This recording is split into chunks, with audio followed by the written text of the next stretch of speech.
আজকে আমরা দেখব কিভাবে লাডারকে রিপজিশনিং করা যায়।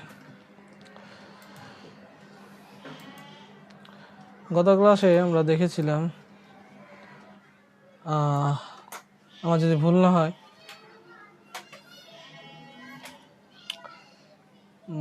গত ক্লাসে আমরা দেখেছিলাম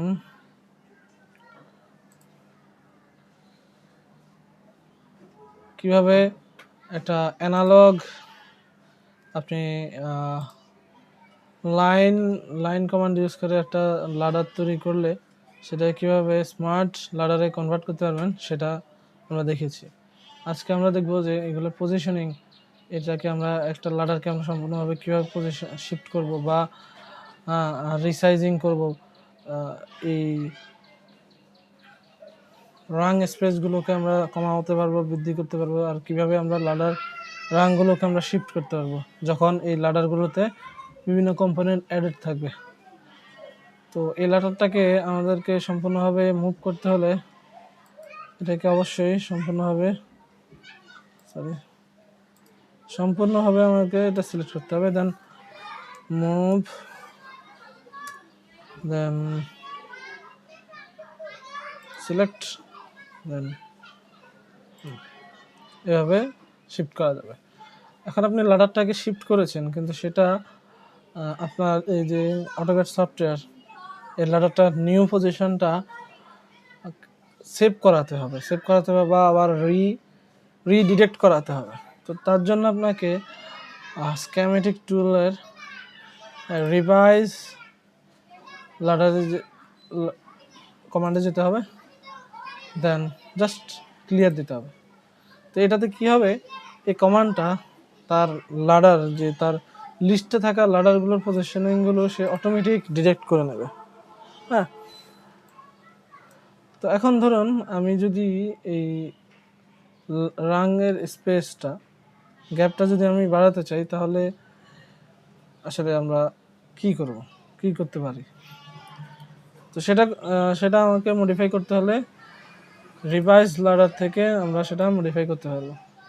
তো আরও সহজে বোঝার জন্য আমি নতুন একটা স্কিমেটিক নেই।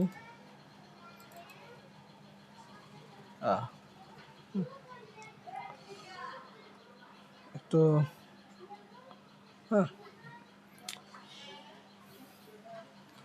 আবার রিভাইজ লাডার, দেন এরকম একটা উইন্ডো আসবে।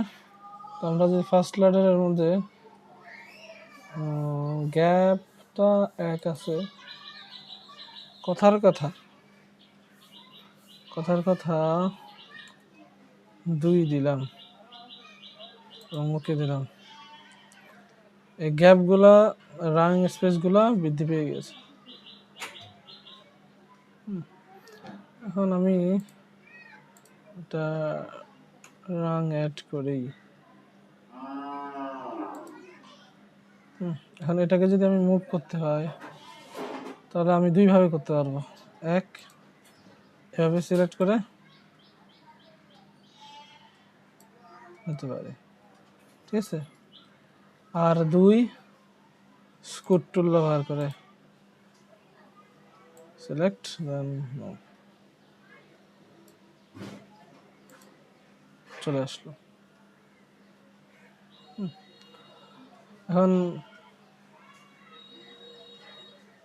এটাকে করতে হলে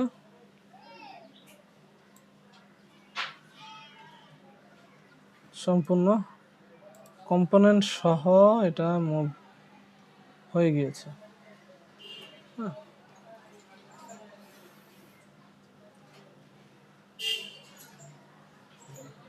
ওকে আবার আগের অবস্থায় ফিরে আনে।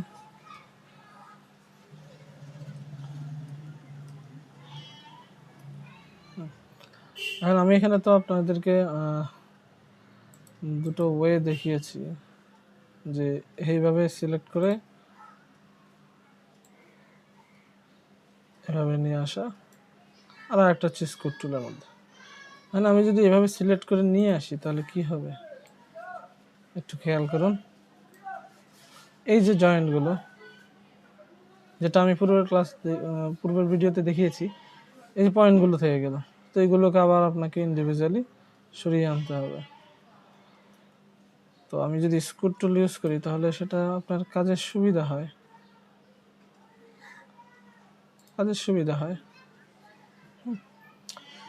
আবার যদি ধরুন এভাবে সিলেক্ট করে র্যান্ডমলি সিলেক্ট করে যদি এটাকে আনতে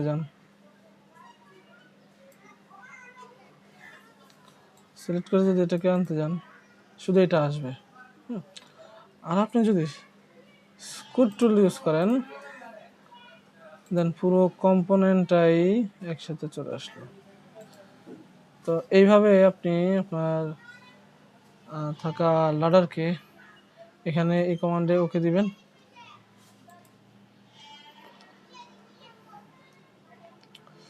তো আপনি এইভাবে আপনার লাডারের রিপোজিশনিংটি সম্পূর্ণ করতে পারবেন।